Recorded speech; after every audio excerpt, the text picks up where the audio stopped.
Why should you hire me is one of the most important questions asked at interview. However, very few people answer the question effectively, and by this we mean selling themselves.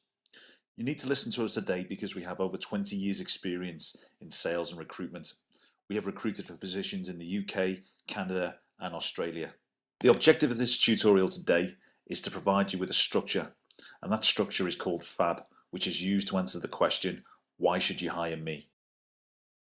So let's begin and show you the difference between a good and a bad answer.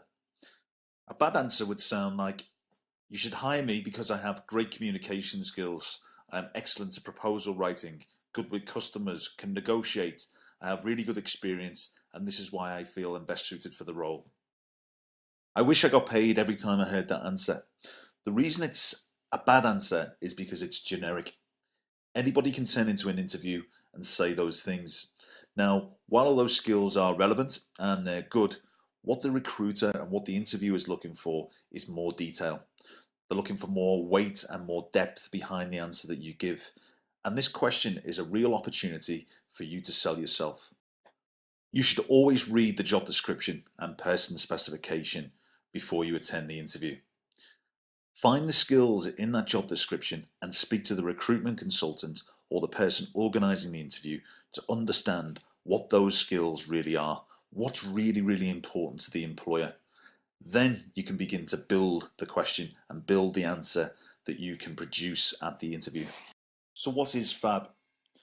FAB is an acronym that is used to answer this question, as we've stated earlier, and what it stands for is feature, advantage and benefit. And this is how you should structure your answer. So what does that mean? A feature is something that is fixed. It can't be changed. For example, if a car is blue, it's blue. It can't be changed, unless you're really into spray painting. A feature of an iPod, for example, is its weight or its length. Again, it can't be changed. And all too often, candidates at interview try and sell the feature, such as, I'm a great communicator, I'm a great negotiator, I'm a great proposal writer. And as we've said earlier, anybody can say this. An advantage allows you to do something. It's the advantage of that particular product or service or particular skill. Now, for example, the advantage of having a car is it allows you to get from A to B. It allows you to travel. The advantage of an iPod is it allows you to play music. The benefit is really, how does it impact the customer? How does it benefit the customer? Or in this case, is how is it going to benefit the interviewer? For example, the benefit of having a particular car might be the fuel economy. Our car is the most fuel economic on the market, which means you save £100 a month on your current petrol bill. So the benefit is the customer is saving money, and £100 to be exact. Examples of other benefits are reducing costs, increasing profit, increasing efficiency, improving safety. Benefits actually build value and solve problems, and this is what we're going to demonstrate next at the interview. So how does this work at interview? Now, a feature is something that's fixed. Now, a feature at interview is a skill, for example. It may be communication, it may be a language that you speak, it may be a qualification you have. All of those things can't be taken away from you. They're fixed.